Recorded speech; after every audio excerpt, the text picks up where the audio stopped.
Yaani Mungu, mimi unayeniona sio wako hivi, sio wako hivi. Hakuna shujaa anayetengenezwa bila vita. Hakuna. Yaani Mungu unayeniona mimi sio wako hivi, unataka uaje. Safari yako ndio inaditamaini Mungu ameficha nini nyuma yako. Kile alichokificha Mungu akiachi mpaka kifike safari yake. Kama unaamua kubadilisha maisha, basi kubali kubadilisha hatima yako. Unapoona watu wakubwa leo, ni matokeo ya aina ya maisha ambayo Mungu aliwaruhusu waishi ili wapigane vita, ili wapambane njiani, ili wakamate dubwi, ili wakamate simba, ili waangushe kila kikwazo. Baada ya hapo watoke kuwa wao. Na mimi nasema ni maombi yangu pale unapopitia, sitaki nikuvushe bila funzo la Bwana. Nasema ni maombi yangu pale unapopitia, sitaki nikurushe bila hatua za kimungu. Nasema ile hatua Mungu amekusudia itokee tena katika jina la Amen. Nasema na Bwana basi, yani jamani, mimi yani laiti ningalijuaga nisingeolewa na huyu. Hata usingeolewa na huyo ungeolewa. Bwana basi, na wewe aina yako ya ndoa ni ya huyo huyo. Ya huyo. Yani wangebadilika rangi, ni ya huyo huyo. Bwana asifiwe. Mwambie mwenzio pambana na hali yako. Hebu sema amen. Bwana asifiwe. Unajua mimi, yani kwa kweli Mungu angenisaidiaga ningeolewa Ulaya. Ungeolewa Ulaya. Mungu anajua wewe sio Ulaya. Wewe ni balozi wa Ulaya baadaye nchini Tanzania. Lazima ujue Tanzania, ujue namna ya kuisemea Ulaya. Pigie Bwana makofi. Sasa iko hivi.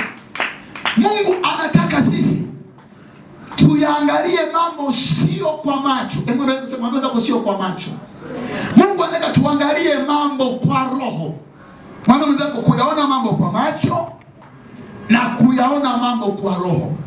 Kwa nini kuyaona mambo kwa macho na kuyaona mambo kwa roho? Kwa sababu kile ambacho macho yanaona huwa ni tofauti na Mungu anachokusudia kukifanya. Tofauti. Yaani kile unaona wewe hujaona. Wewe umeona lakini hujaelewa. Bwana asifiwe. Bwana apewe sifa.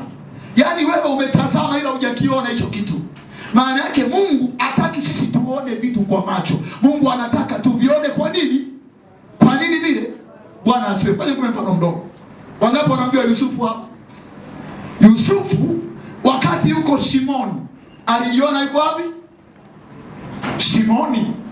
Yusufu alijiona yuko wapi? Lakini Mungu alimwona Yusufu yuko wapi? Bwana kwa sifa. Hatima ya Yusufu ilikuwa ni wapi? Mwisho kabisa Yusufu ilikuwa ni wapi? Ikulu. Si ndio? Lakini Yusufu leo kaingizwa wapi? Shimoni. Yusufu alipokuwa Shimoni, na kuhakikishia 100% alijiona mimi niko wapi? Aliomba msaada wa Mungu mtoe wapi? Lakini Mungu anamwona Yusufu sio wa Shimo. Yusufu ni wa wapi? Ikulu. Sasa hivi inakuwaje mimi? Niliambiwa na Bwana nitakuwa mkubwa mimi. Ndugu zangu wataninamia. Eti leo niko Shimoni. Eti leo Shimoni. Hili shimo linafanya nini hapa? Mungu anamwambia hilo ni shimo, ni daraja na kwenda wapi? Bwana asifiwe. Hivi Yusufu kama angepata muda wa kumuuliza Mungu, mbona leo niko Shimoni? Mbona leo niko nyumbani kwa mtu mfanyakazi wa ndani kabisa? Mbona leo niko gerezani? Hivi Yusufu angepewa muda ule, hebu ongea na Mungu hapa. Angemwambiaje Mungu maneno? Hivi unafikiri Yusufu alikuwa gerezani alinyamaza? Unafikiri? Soma Biblia utaona anawaambia wale watu, wale wafanyakazi wa Farao, anawaambia sasa nimewatafsiria, mkitoka mfanye nini? Nikumbukeni. Ina maana mwenye kasatoka kukaa. Yaani Yusufu unayemwona unahadisia habari zake. Aliwahi kuchoka kukaa Segerea. Alichoka kukaa Selo. Anasema jamani nimewatafsiria, lakini yoyote itakayotokea kama nimewatafsiri, akifika mbele ya mkuu naomba akanitaje.